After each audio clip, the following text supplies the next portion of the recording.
Hello, everybody. Welcome back to the No Experiences podcast. Last time we talked about characters, and before that we talked about consistency, and eventually we'll reach a point where I'll forget what we're talking about. But until that point, I can call back on those topics that we've discussed and introduce a new topic that's very important to the art of any form of storytelling, and that is dialogue. So dialogue is probably one of the most talked about concepts. I mean, you can just go on YouTube and search up how to write good dialogue, and you would get hundreds of thousands of videos on how to write good dialogue. But you know what it is. We're not unique in any sense. I mean, we're literally just a microphone and me in my bedroom. So I don't know why you're here to listen to my advice, but if you are, I'm about to give you some advice on how to write peak level dialogue. Disclaimer, I have never written peak level dialogue, but I know how to, which is paradoxical if you think about it. So let's start with the basics. What the heck is a dialogue? Well, I mean, a dialogue obviously is just talking. It is a character saying a line or a phrase that is intended to convey a meaning. Now, it might seem stupid to even talk about what the heck is a dialogue, right? But you have to understand that sometimes we confuse dialogue with thoughts. So we have this thing in our head where we write down our thoughts in a novel. Usually we are subconsciously writing because we don't often talk before we write. We just write, and whatever's in our brain we write. So that's subconsciously writing. Whatever's in our head, we're writing it down. But the problem with subconscious writing is once we get to dialogue, because subconscious writing is fine for narratives, paragraphs, or everything in between. But once we start getting to dialogue, subconscious writing doesn't work as well. Because our subconscious writing is, thoughts. And we don't often say our thoughts all the time, or the way we come up with our thoughts is different from the way we present them. For example, someone could be really good at having the thoughts in his head form a coherent paragraph. They could recite, Shakespeare in their head, but the moment they have to actually say it, it comes out different. That's the same with characters. The character is going to think and talk in different ways. I mean, the example I can give to you is Death Note.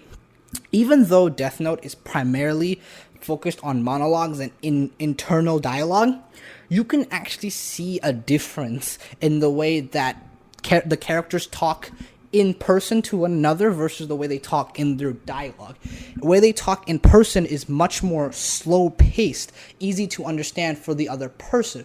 They use slightly simpler sentences and structures to help the person in front of them understand. But their internal dialogue, if you notice someone like L, it's very fast-paced. They say a lot of things, so they don't dumb down anything. They don't cut corners.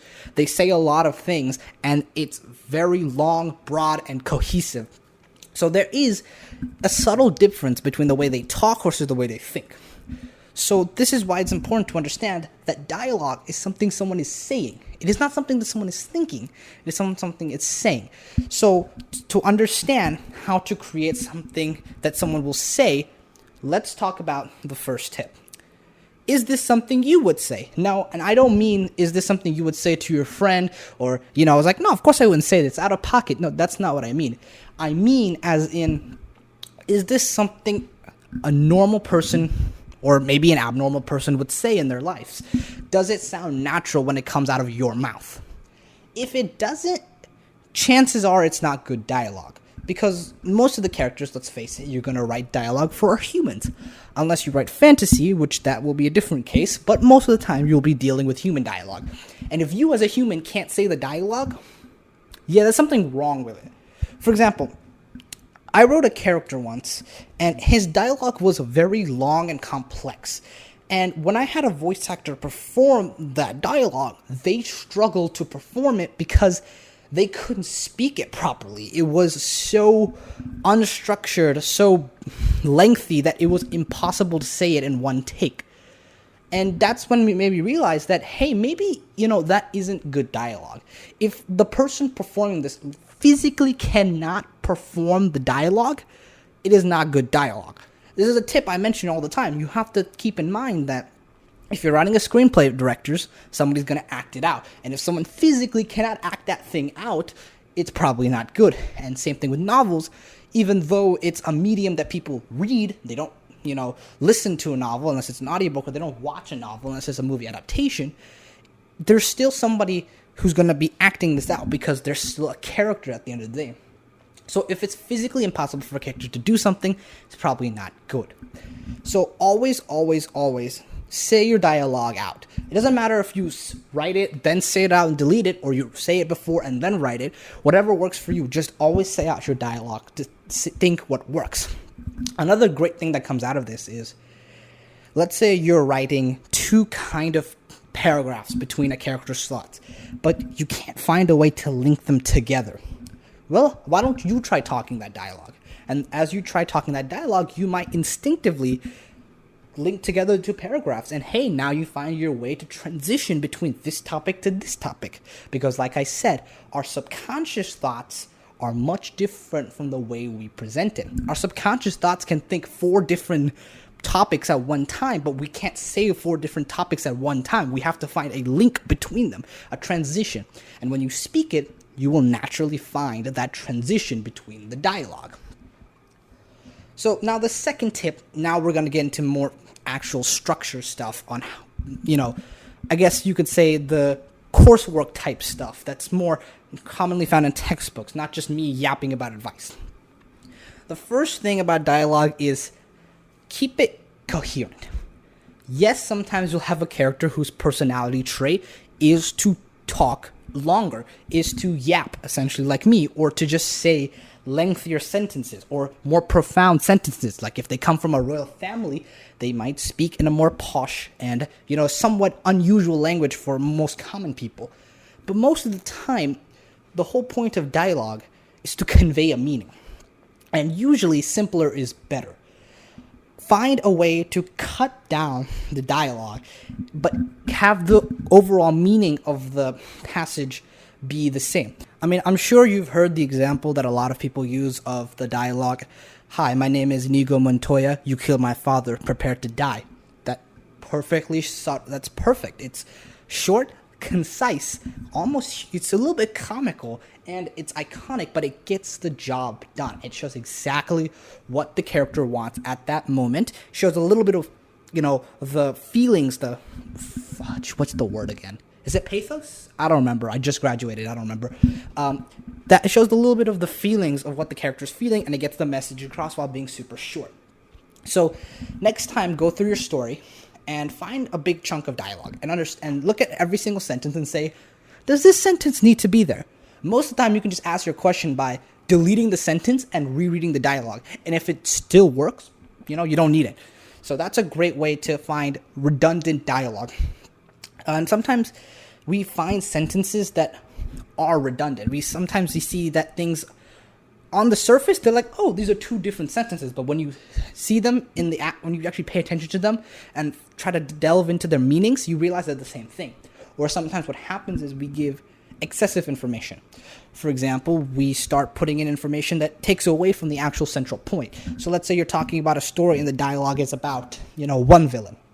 And the character starts talking about this villain, and all of a sudden, he starts sprinkling in things from like a different plot point. It's like, whoa. Yeah, we're not there yet. Focus on this villain, bro. So sometimes you'll even catch that and realize that, hey, we're, diverging from what we were supposed to be talking about. And the really great part about this is, for that specific scenario, when you mention excessive information, it adds a level of mystery to it, because oftentimes you don't want to just give away all the information at once. That's the problem with lengthy dialogue. They give away too much information at one time. When you do that, you bore the audience, because now it's like, yeah, I kind of know the plot of the movie already, and we're like 20 minutes in. Like, what's the point of watching the rest of the movie? See, it bores the audience. So try to find places where you just delete excessive information and think of, where can I put this excessive information elsewhere? Maybe in a later scene. That way you keep the audience hooked. So the third tip, I think we're on number 3. I don't remember. I've been talking for too long. The third tip for dialogue is specificity. Specificity. All right, there we go. That's how you say it. So what this essentially means is find a specific style of talking for your character. This is really harder to do. It's easier said than done, but it can work. And it really helps to do two things. One, it adds a unique layer to your story, and it adds things to your character. Throwback to the previous episode of this podcast. But it also helps ensure to create unique dialogue that people have never seen before.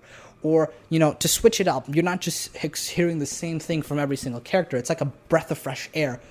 I'll go back to the Deadpool and Wolverine example. I mean, if you saw Gambit, that is not the character of Gambit if you're a comic fan. I don't know too much about, the Gambit in the comics, but I think I know enough to know that Gambit doesn't have that Cahoon accent. But they put him with a Cahoon accent in the film. And it's like, it's a new thing. You've never seen it before. And that's why now it's iconic. Now everyone's talking about it. So it's the same thing with dialogue. If you don't have to do an accent specifically, but if you find something unique to do with your characters, it'll add that breath of fresh air. So what can you do with these unique ways of talking?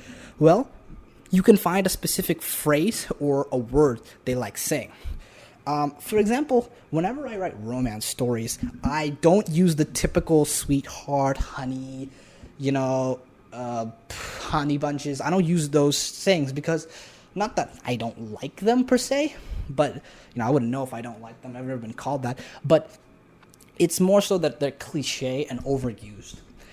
I try to find different phrases for the characters to use that become iconic and a part of their dialogue style. So, for example, one of the things I have is pumpkin, because who doesn't like pumpkin spice, even though pumpkin spice has like almost 0% pumpkin in it? But I use that, I give that to certain characters who use pumpkin as like an affectionate nickname for other characters. And then now that creates a style of dialogue that becomes unique in the story. Another example I can give of is right now I'm writing a novel. And in my novel, all the characters of the main 5 have a code name. One of the characters' code name is Zeralith. Most people call him different things. There's 5 characters in total, including Zeralith, and all 4 of them call him a different name. One calls him Zeralith, one calls him Zoo, one calls him Zera, and one calls him X. They're all different names, and they all unique. They all basically, I'm making up a word, uniquify.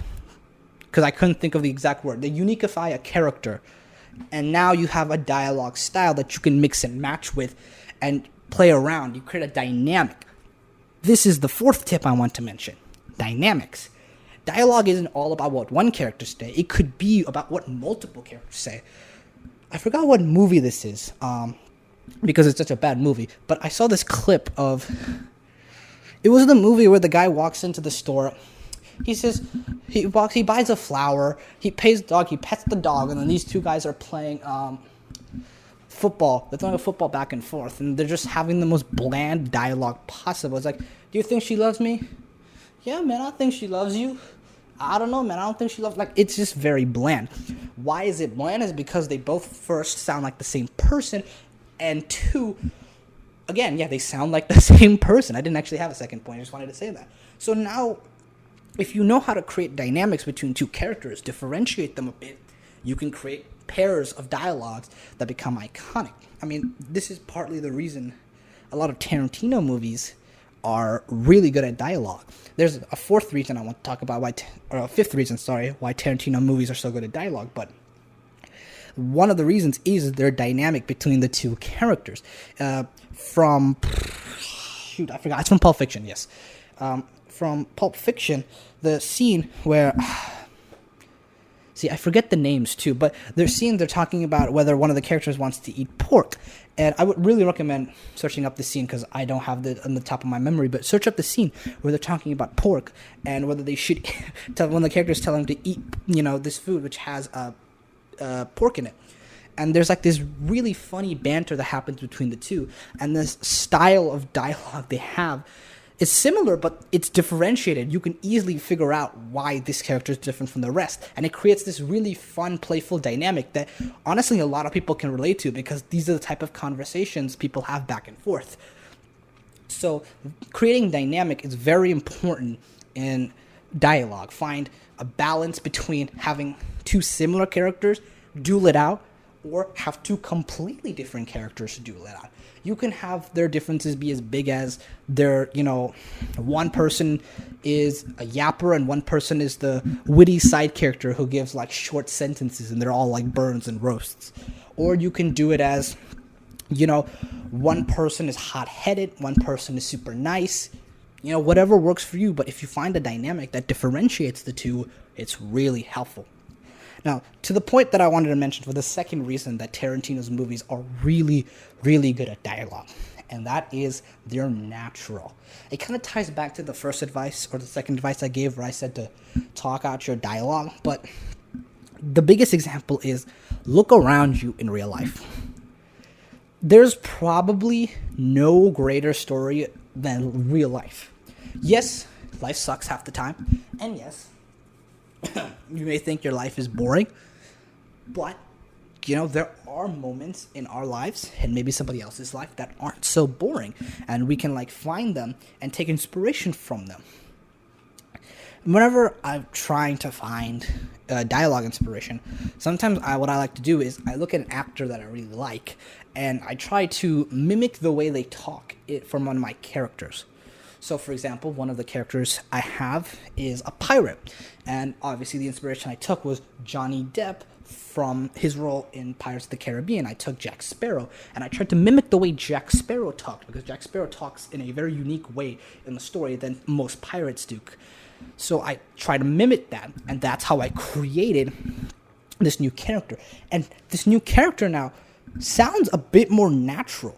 Why does it sound more natural? Why? Because I'm mimicking a person's in real life's way of talking. I mimic the way Johnny Depp sounded.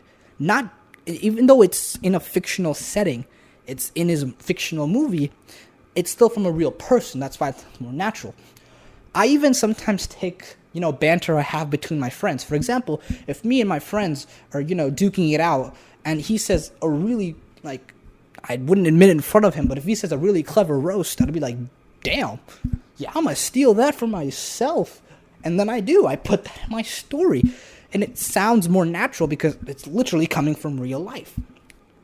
So that's the tip that's very helpful to create very good dialogue, is make it feel natural. Because natural dialogue has this unique flow about it that it can go from one topic to another. You can go from space chickens to cowboys in 5 seconds, and it doesn't feel off because it's just something that natural dialogue has. And if you study it enough and implement it enough, you can get really, really cool dialogue.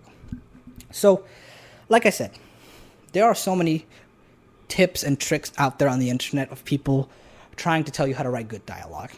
I'm not saying I'm better than any of them, because, like I said, I'm a yapper. I don't know why you would trust me for such a big advice, but if you do trust me, I am glad. Hopefully I won't disappoint you, but don't get your hopes up too soon yet, okay? So just remember that dialogue is very nuanced.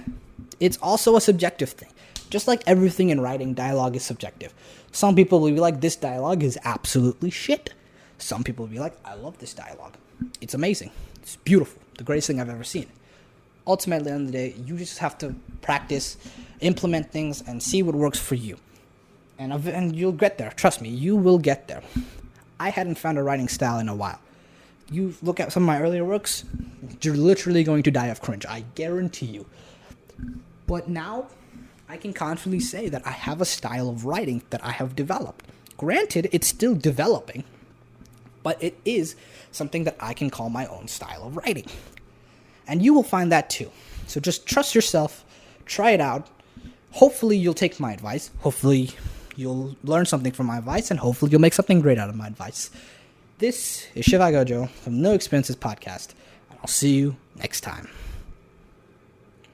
Just as a side note, before I call it quits, I don't like doing this, even though kind of, the social media trend we have today has forced our hands to do this. But if you could, it would be really nice if you would support me by buying my book called The Human Art of Film on Amazon. It's $9.99. You can buy it on Amazon. It's, I personally think, a good book. But of course, that's up to you to decide. Again, You can do that. You don't have to subscribe to my channel, but if you buy my book, that's what I'll be happy about. Again, like I said, don't want to do this, but kind of have to nowadays. Again, The Human Art of Film, $9.99, Amazon.